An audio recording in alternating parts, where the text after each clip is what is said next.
মা আমিনা স্বপ্নে দেখলেন গর্বে তাহার নূর। মা আমিনা স্বপ্নে দেখেন গর্বে তাহার নূর।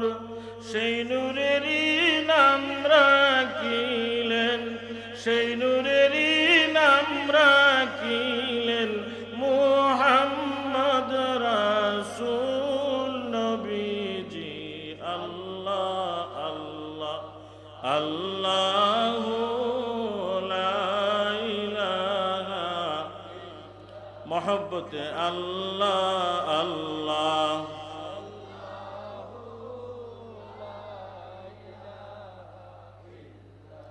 মক্কা ছেড়ে দয়াল নবী মদিনাতে যান। মক্কা ছেড়ে দয়াল নবী মদিনাতে যান। জন্মভূমির মায়ায় নবী, জন্মভূমির মায়ায় নবী ফিরে ফিরে চান নবীজি। আল্লাহ আল্লাহ আল্লাহু লা ইলাহা, আল্লাহ আল্লাহ আল্লাহু লা ইলাহা, লা ইলাহা ইল্লাল্লাহু মুহাম্মাদুর রাসূলুল্লাহ সাল্লাল্লাহু আলাইহি ওয়াসাল্লাম। ঐতিহ্যবাহী রাজনগর উপজেলাধীন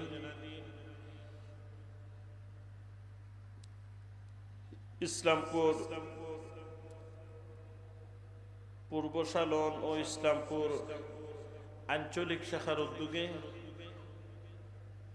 জামানার শ্রেষ্ঠতম মুজাদ্দিদ শামসুল উলামা আল্লামা ফুলতুলি সাহেব কুল্লা রহমতুল্লাহি তাআলা আলাইহির হাতে গড়া সংগঠন মদিনাবাহী কাফেলা বাংলাদেশ আঞ্জুমানে তালামিজে ইসলামিয়া পূর্ব সালন ও ইসলামপুর আঞ্চলিক শাখার উদ্যোগে আজকের এই ঐতিহাসিক ঐতিহ্যবাহী পবিত্র ঈদে মিলাদুন নবী সাল্লাল্লাহু আলাইহি ওয়াসাল্লাম উপলক্ষে আজকের এই আজিমুশ শান ওয়াজ ও দোয়ার মাহফিলের বর্তমান অধিবেশনের সম্মানিত মুআজ্জাজ মুকাররম সভাপতিবৃন্দ, আজকের মাহফিলের প্রধান অতিথি আয়নায়ে জামালে আহমদী শামসুল উলামা আল্লামা ফুলতুলি সাহেব কুল্লা রহমতুল্লাহি আলাইহির সুযোগ্য সাহেবজাদা হযরতুল আল্লামা আল্লামা হাফিজ ফখরুদ্দিন চৌধুরী সাহেব মাদ্দাজিল্লাহুল আলী বারাকাল্লাহু ফি হায়াতি।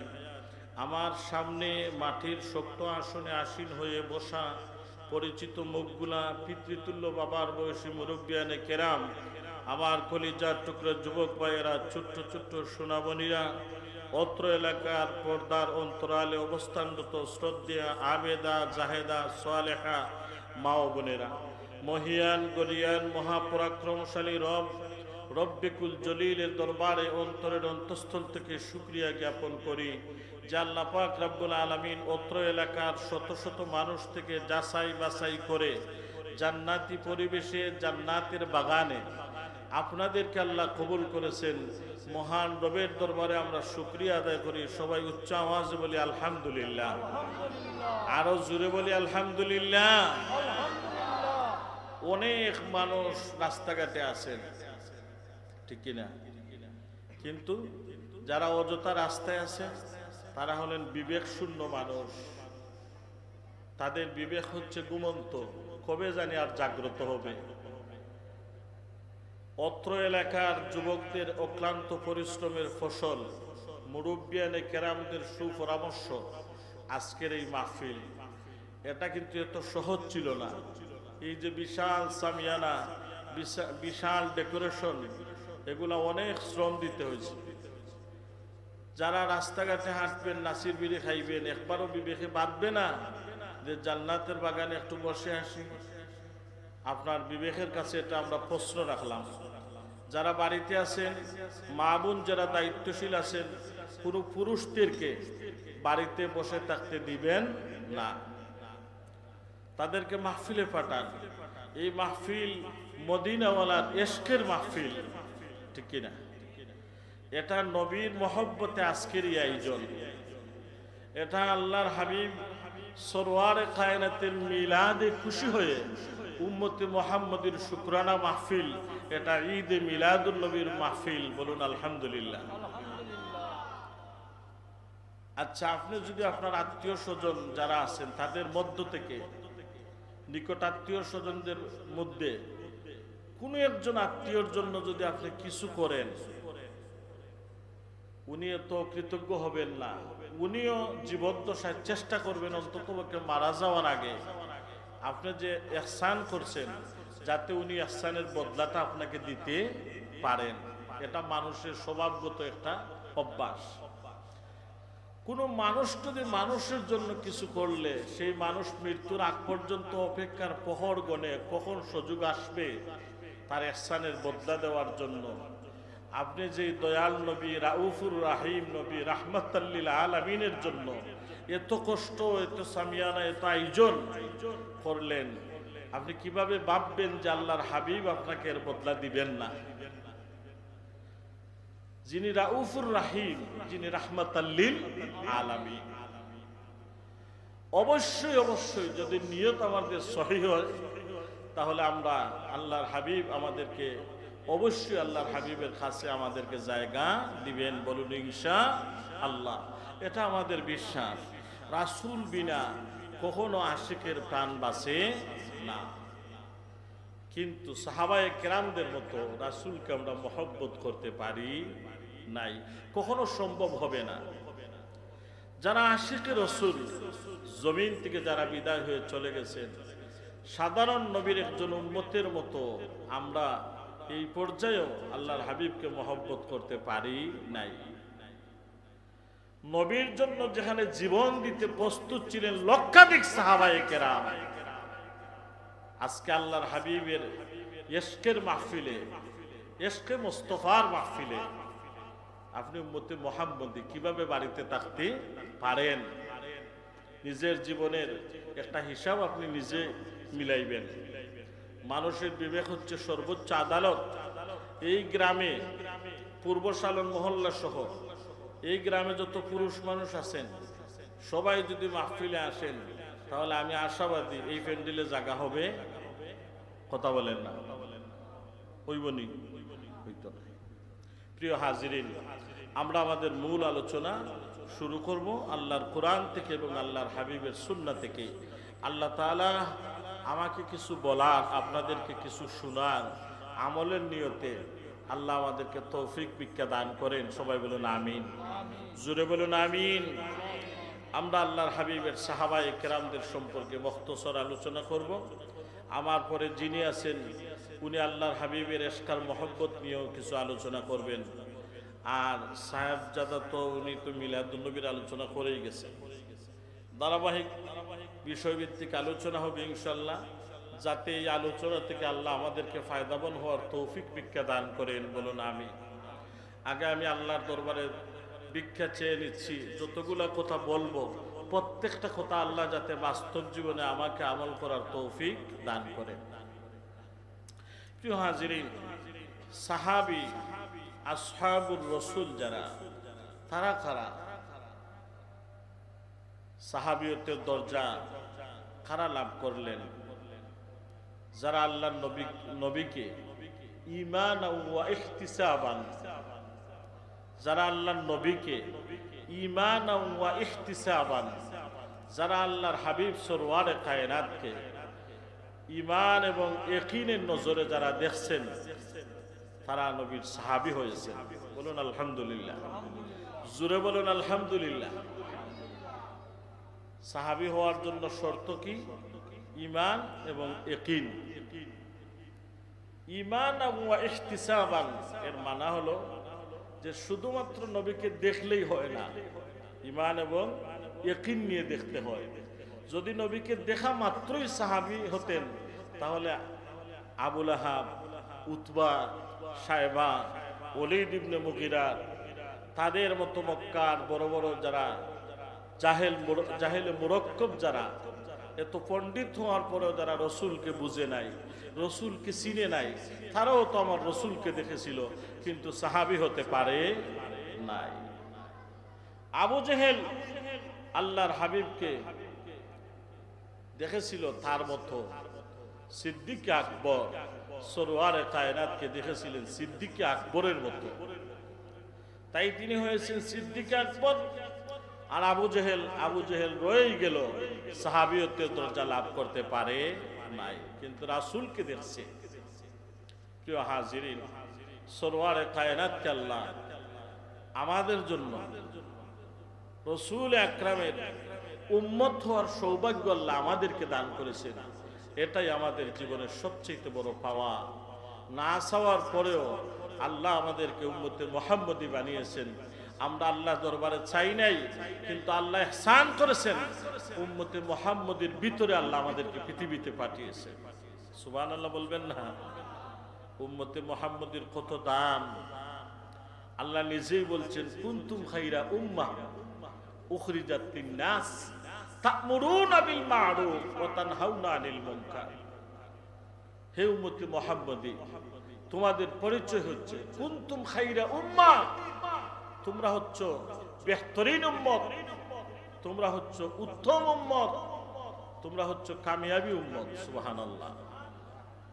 আল্লাহ বলছেন আমরা হচ্ছি বেহতরিন উম্মত, শ্রেষ্ঠ উম্মত। কিছু গুণ আল্লাহ আমাদেরকে দিয়েছেন। তা'মুরুনা বিল মা'রুফ ওয়া তানহাউনা আনিল মুনকার। উম্মতে মুহাম্মদীর বৈশিষ্ট্য হলো তারা মানুষদেরকে সৎ কাজের আদেশ দিবেন, অসৎ কাজ থেকে মানুষদেরকে বিরত রাখবেন। এই কাজটা কার? উম্মতে। সবাই কথা বলেন, এই কাজটা কার? উম্মতে মুহাম্মদী। আপনি সৎ কাজের আদেশ দিবেন, অসৎ কাজ থেকে মানুষদেরকে বিরত রাখবেন। এটার বড় অভাব আমাদের সমাজে। তার কারণ হলো যে বাবা সন্তানকে সৎ কাজের আদেশ দিবেন, বাবা তো নিজেই ঠিক নাই। কথা বলেন না? একজন বাবা সন্তানকে বলবেন, বাবা তুমি মসজিদে যাও, নামাজ পড়ো। বাবা হিসাবে সন্তানকে বলা এটা বাবার দায়িত্ব এবং কর্তব্য। কিন্তু যেই বাবা সন্তানকে বলবেন তুমি মসজিদে যাও, নামাজ পড়ো, ওই বাবা তো আসরে রক্ত টিলার মধ্যে তাস খেলায়। কথা বলেন না? তাহলে ওই বাবা কি বলতে পারবে সন্তানকে বাবা তুমি নামাজ পড়ো? সন্তান যদি বলে বাবা আগে তুমি নিজেই নামাজ পড়ো, সন্তান নামাজ পড়বে, বাবা টিলার মধ্যে তাস খেলাইবে, জুয়া খেলবে, এটা কি সম্ভব হয়? হ্যাঁ, বললেন সম্ভব নয়, কিন্তু এটাই আমাদের সমাজের প্রচলিত ব্যবস্থাপনা। সন্তান, বাবা বলল তার সন্তানকে, বাবা তুমি কখনো হারাম খাইবা না, কিন্তু দেখা যায় যে ওই এলাকার মধ্যে সবচেয়ে বড় সুদকুর তার বাবা। যে সুদকুর বাবা তার সন্তানকে বলে বাবা তুমি কখনো হারাম খাইবা না, কথা এবং বাস্তবতার মধ্যে কোনো মিল থাকবে না। এটা আমাদের সাবজেক্ট না। আমাদের বিষয় হলো সাহাবী কারা, যারা রসুলকে ঈমান এবং ইয়াকিনের সহিত দেখছেন। বলুন আলহামদুলিল্লাহ।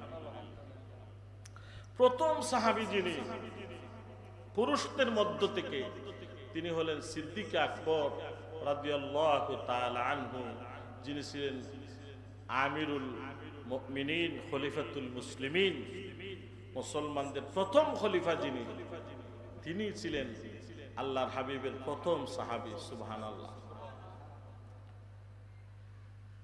যিনি মাঝামাঝি একটা বয়সে ঈমান এনেছিলেন।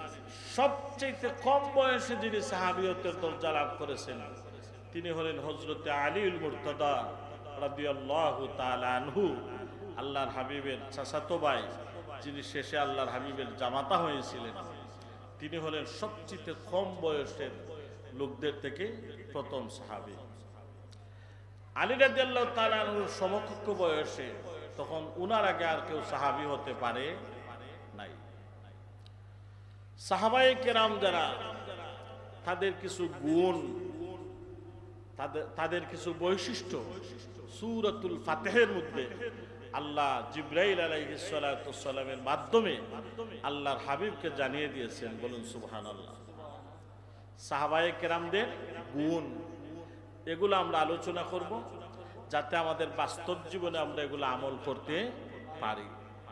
সাহাবায়ে কেরামদের ফাজাইল সম্পর্কে আল্লাহর হাবিব বলেন, ও আমার উম্মতেরা, আসহাবি কান নুজুম, আমার এক একজন সাহাবী আকাশের এক একটা তারকা সমতুল্য। সুবহানাল্লাহ। রাসূল বলেন, আসহাবি কান নুজুম, ও আমার উম্মতেরা, আমার এক একজন সাহাবী আমার আকাশের এক একটা তারকা সমতুল্য। বিআইহিম ইক্তাদাইতুম ইহতাদাইতুম, যদি তোমরা আমার যে কোনো একজন সাহাবীকে জীবনে তোমরা ফলো করো তাহলে তোমরা হেদায়েত প্রাপ্ত হইবা। সুবহানাল্লাহ। আল্লাহ আল্লাহ, সাবধান সাবধান, তোমরা আমার সাহাবায়ে কেরাম সম্পর্কে বিরূপ মন্তব্য করো না। আল্লাহ আল্লাহ, ফি আসহাবি লা তাত্তাকিযুহুম গরাদাম মিন বাদি, তোমরা আমার সাহাবায়ে কেরাম সম্পর্কে অন্তরে বিদ্বেষ পোষণ করো না।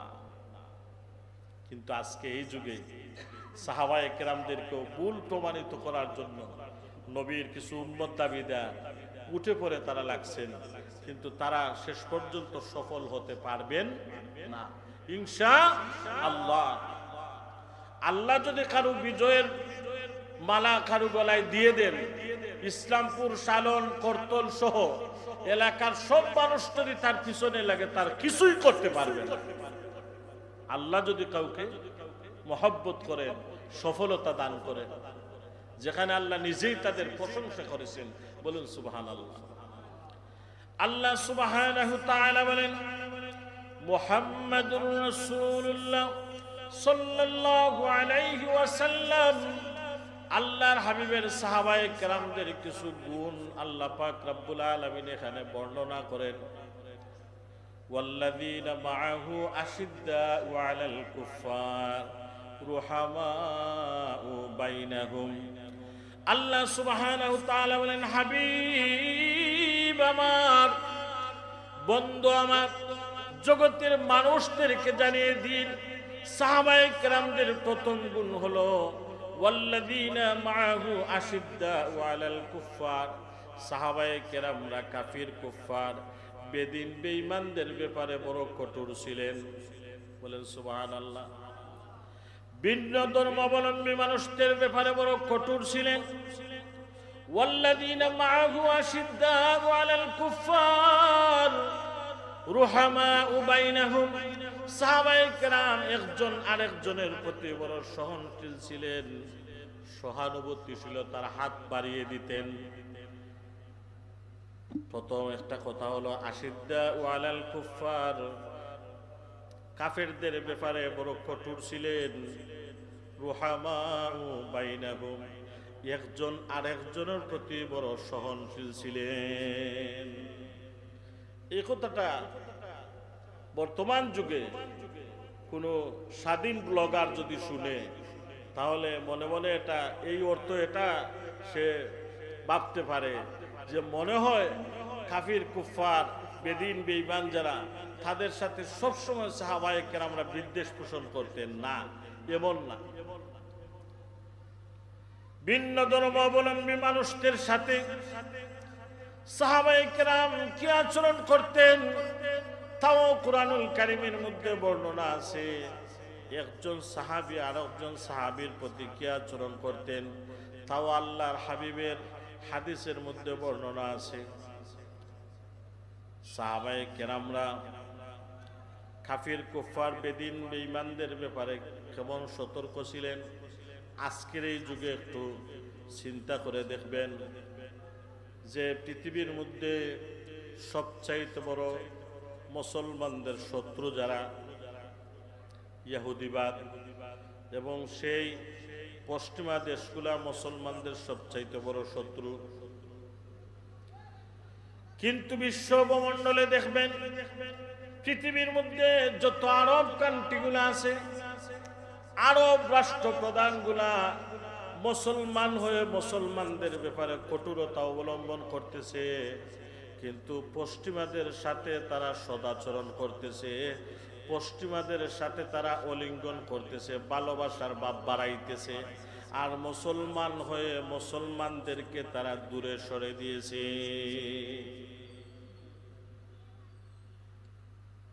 পৃথিবীর মানচিত্রে পবিত্র ভূমি ফিলিস্তিন, যেখানে মসজিদে আকসা বাইতুল মুকাদ্দাস আছে,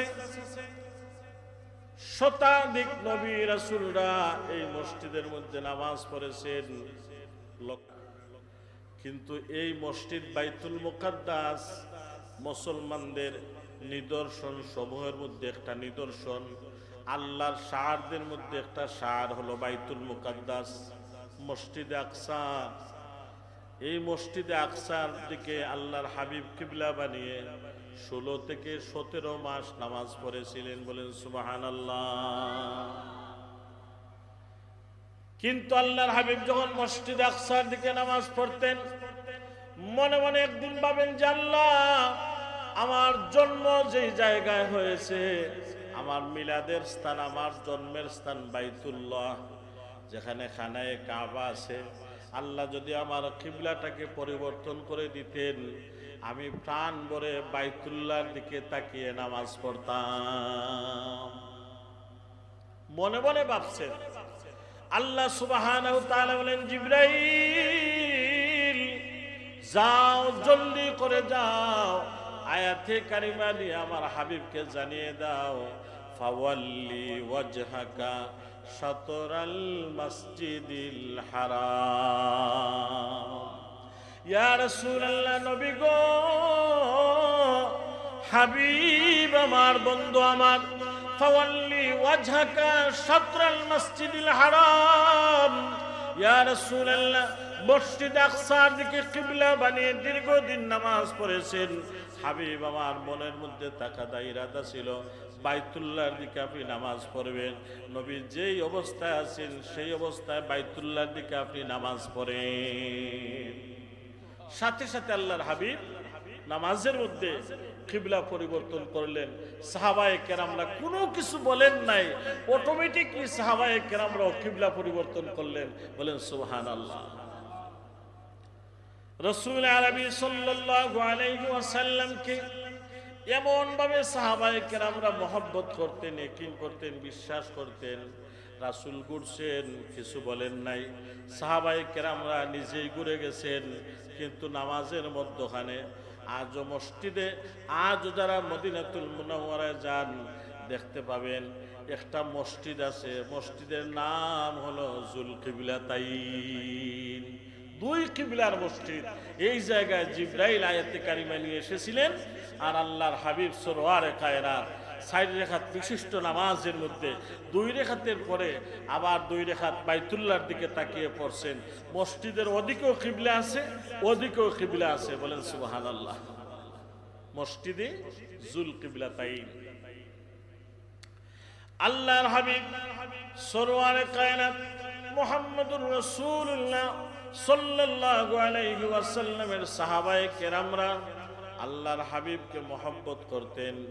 আল্লাহ পাক রব্বুল আলামিন বলেন, সাহাবায়ে কেরামরা ছিলেন কাফির, কুফার, বেদিন, বেঈমানদের ব্যাপারে বড় কঠোর, অর্থাৎ কখনো একটা সেকেন্ডের জন্য কাফেরদেরকে ছাড় দেন নাই,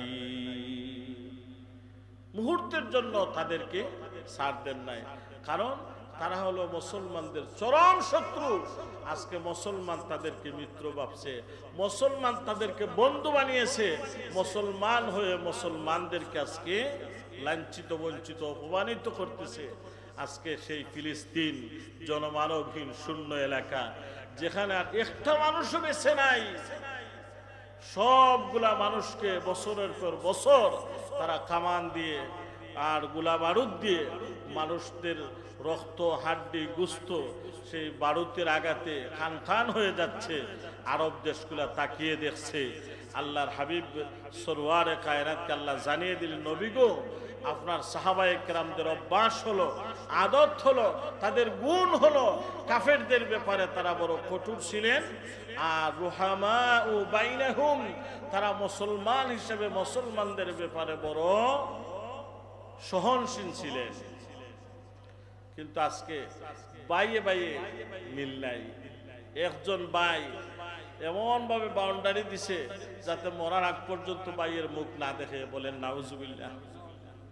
এটা নবীর উম্মতের বৈশিষ্ট্য হতে পারে না।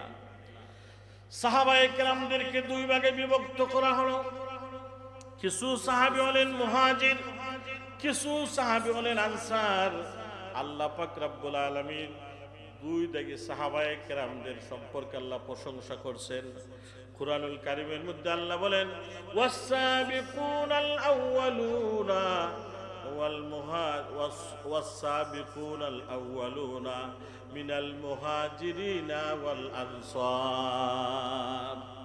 ওয়াস-সাবিকুনাল আউয়ালুনা মিনাল মুহাজিরিনা ওয়াল আনসার। ইয়া রাসূলুল্লাহ, আপনার সাহাবায়ে কেরামদের মধ্যে যারা মুহাজির এবং যারা আনসার তারা হলেন প্রথম সারির মুসলমান। বলেন সুবহানাল্লাহ। আল্লাহ বললেন ওয়াস-সাবিকুনাল আউয়ালুনা মিনাল মুহাজিরিন ওয়াল আনসার। ইয়া রাসূলুল্লাহ, তারা হলেন প্রথম সারির মুসলমান। মুহাজির কারা? আল্লাহর হাবিব রহমতুল আলম মক্কাতুল মুকাররমা থেকে হিজরত করে মদিনায় গেলেন। মক্কায় থাকলেন 13 বছর। মক্কায় আল্লাহর হাবিব থাকলেন 53 বছর টোটাল। জোহরে নবুয়তের পরে 13 বছর থাকলেন। মদিনায় থাকলেন 10 বছর। যেদিন 53 বছর হয় আল্লাহর হাবিব হিজরত করেন। সাহাবায়ে কেরামদেরকে হুজুর বলেন, তোমরা যে যেদিকে পারো মদিনায় চলে যাও, কিছুদিনের মধ্যে আমি হিজরত করব, মদিনায় চলে যাইব। সাহাবায়ে কেরামরা ধীরে ধীরে হিজরত শুরু করলেন। যারা মক্কা ছেড়ে মদিনায় গেলেন তাদের নাম হলো মুহাজির। মদিনায় যারা স্থায়ী বাসিন্দা সাহাবায়ে কেরাম তারা হলেন আনসার। আনসার অর্থ হলো সাহায্যকারী, মুহাজির অর্থ হলো হিজরতকারী। যারা হিজরত করছেন আর যারা সাহায্য করছেন দুনুদাগিকে আল্লাহ বললেন ওয়াস-সাবিকুনাল আউয়ালুনা মিনাল মুহাজিরিন ওয়াল আনসার। ইয়া রাসূলুল্লাহ, মুহাজির সাহাবায়ে কেরাম এবং আনসার সাহাবায়ে কেরাম উভয় তারা হলেন প্রথম সারির মানুষ। সুবহানাল্লাহ। হিজরত যারা করে মদিনায় গেলেন তারা হলেন মুহাজির, আর যারা মদিনার স্থায়ী বাসিন্দা তারা হলেন আনসার। মক্কা থেকে যারা মদিনায় গেলেন কিছু নিতে পারেন নাই, শুধুমাত্র জান নিয়ে পালিয়ে গেছেন। কিন্তু মদিনার যারা আনসার সাহাবায়ে কেরাম ছিলেন তারা মুহাজির ভাইকে এমন ভাবে সাহায্য সহযোগিতা করলেন, তাদের বাড়িকে দুই অংশ করলেন। গড়কে, যার 2টা রুম ছিল, একটা রুমের মধ্যে নিজে স্ত্রী সন্তানকে নিয়ে থাকতেন, আর আরেকটা রুম মুহাজির ভাইয়ের জন্য বরাদ্দ করে দিলেন।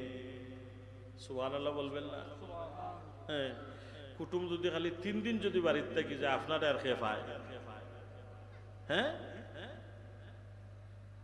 ইলেও তো কিছু ডাকাইতেছে বিয়াই বাড়িতে ইলে ও গাটার মাঝে থাকতে হবে। বিয়াই আজকে উনলে থাকতা নাই, নাউজুবিল্লাহ।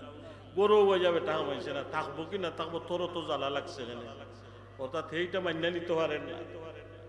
আর স্থায়ীভাবে মাসের পর মাস, বছরের পর বছর ব্যবহারের জন্য 2টা ঘরের মালিক যিনি ছিলেন মদিনার আনসার সাহাবী, তিনি একটা ঘর ওনার মুহাজির ভাইয়ের জন্য বিনা হিসাবে, বিনা যেখানের মধ্যে কোনো বিনিময় নাই, বিনা বিনিময়ে উনি ওনার ভাইকে হাদিয়া দিয়ে দিলেন, বিনিময় ছাড়া। আল্লাহ তাআলা এই গুণটা বললেন, ইয়া রাসূলুল্লাহ, নবী গো,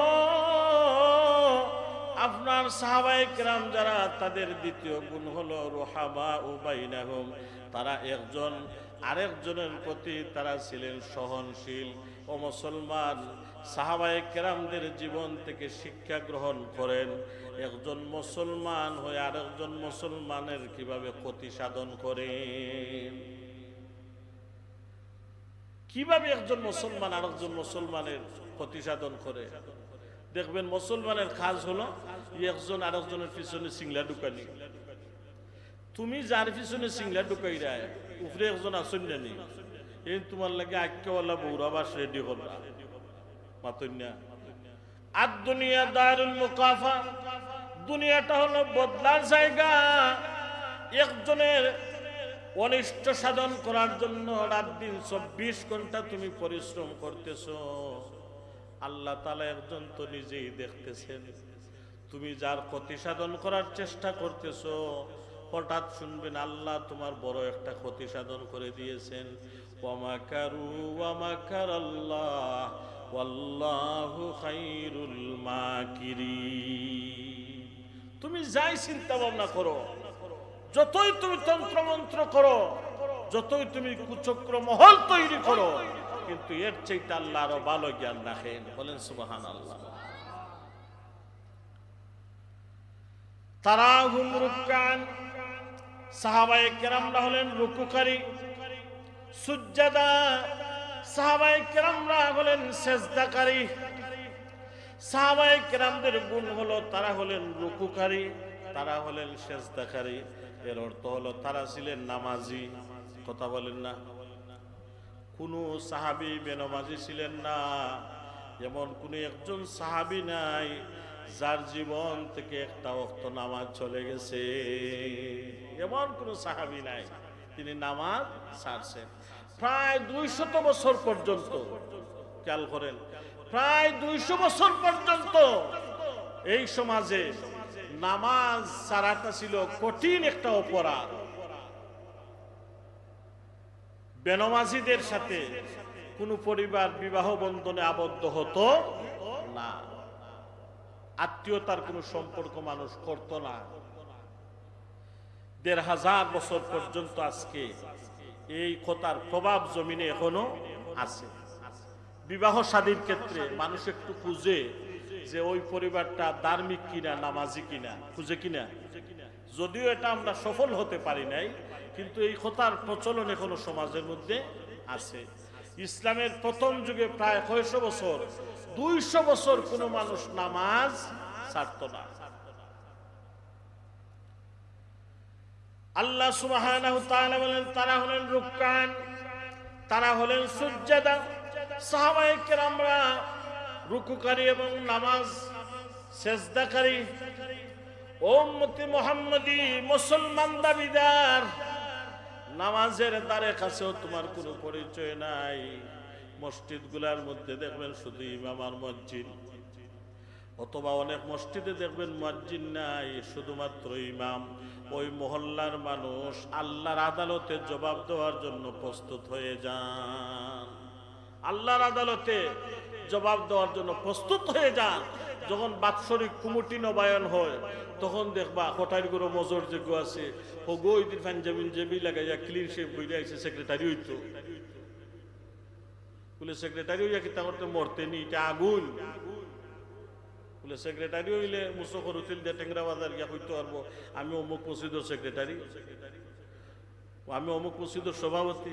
বলে তুই সেক্রেটারি হইল কি আর না হইল, সভাপতি হইলে কি আর না হইলে কি, তোমারে এত কঠিন একটা পদ এখনো দাড়ির মতো সুন্নত তোমার মুখে তুলতে পারে নাই, তুমি অযোগ্য একজন সেক্রেটারি। কথা বলেন না?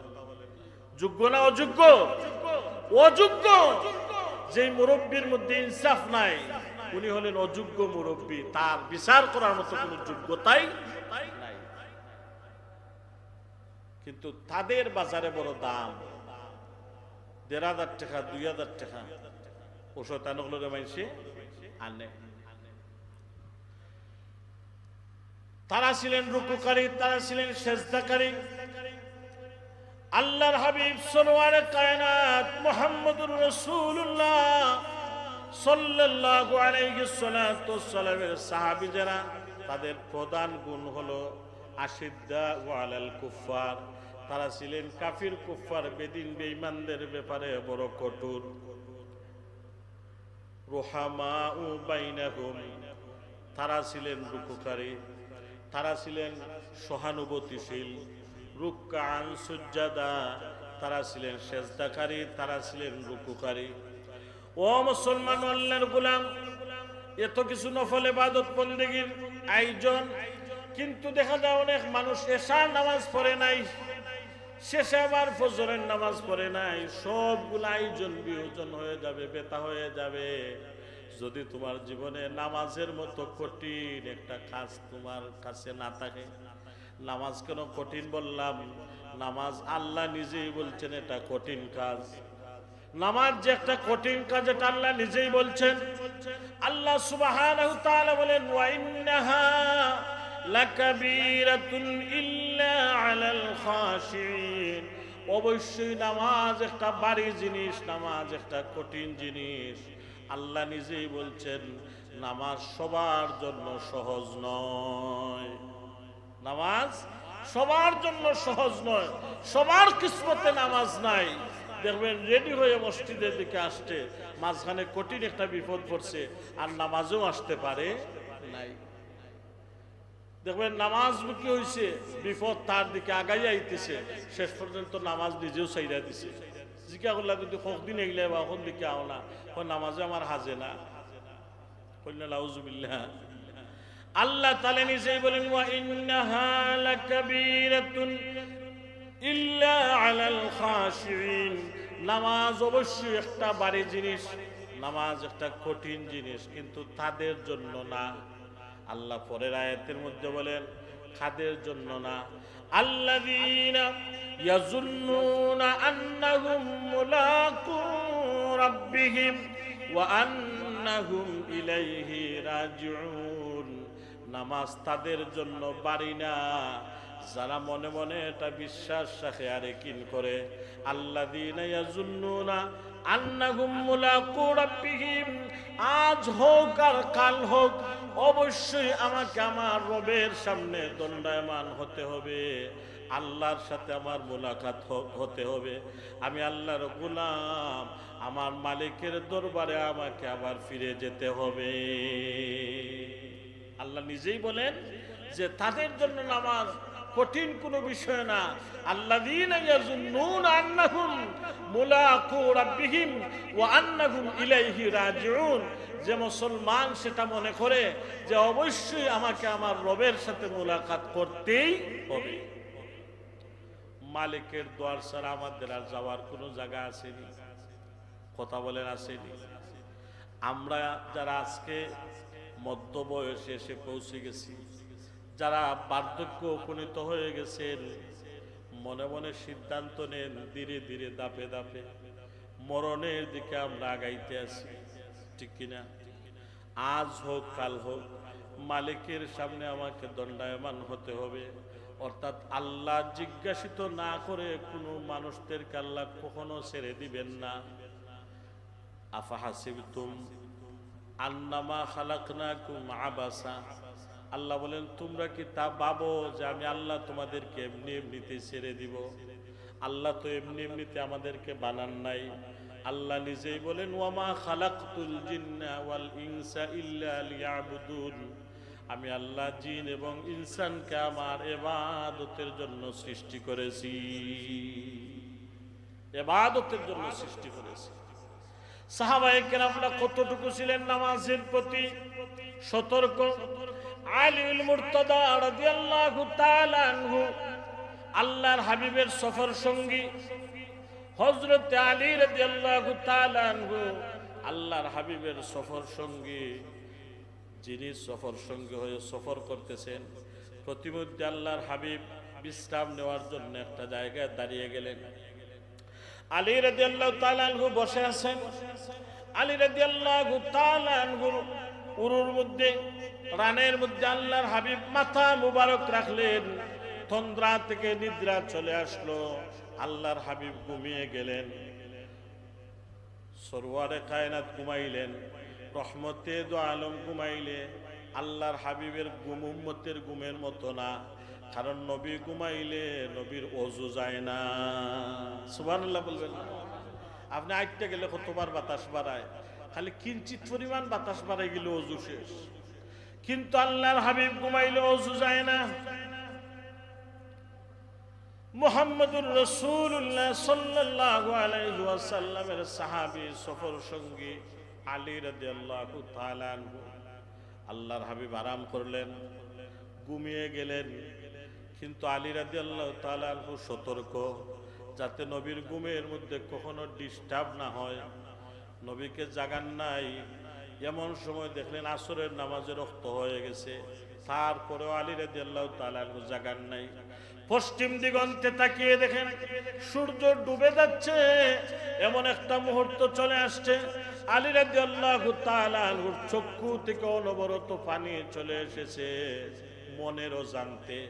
আলী রাদিয়াল্লাহু তাআলা আনহু ভাবতেছেন যে এই মুহূর্তে যদি আমি মারা যাই, তাহলে আমার জীবনে আসরের নামাজটা কাজা হয়ে যাবে, আমার জীবনে আসরের নামাজটা কাজা হয়ে যাবে।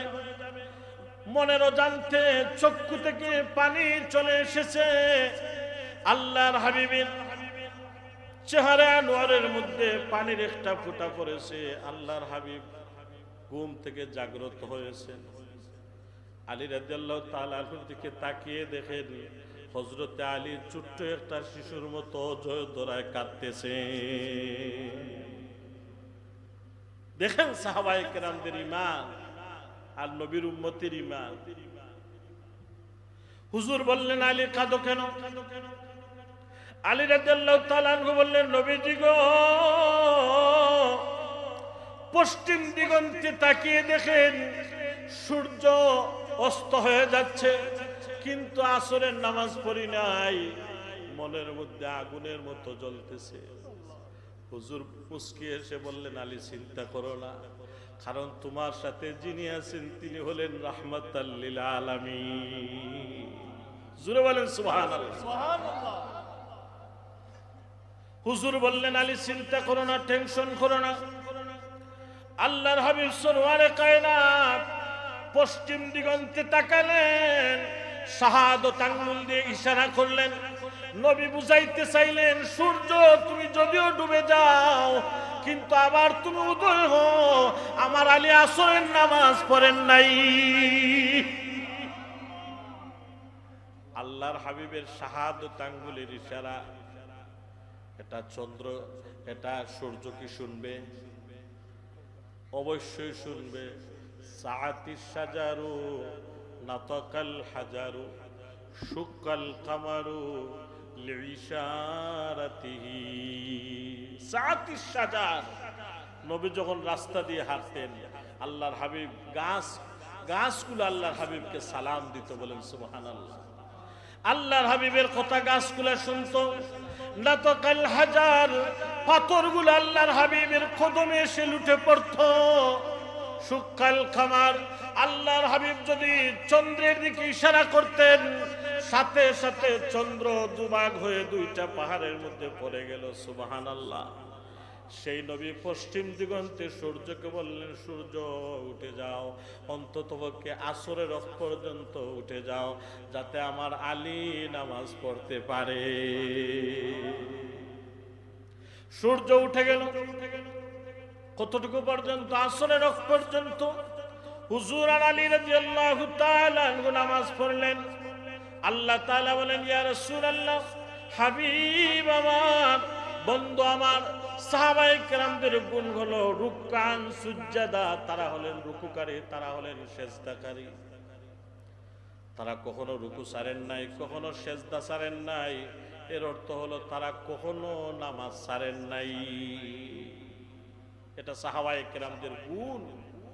আল্লাহর হাবিব বললেন আমার উম্মতেরা, নামাজ তোমরা পড়ো। কিভাবে নামাজ পড়বা?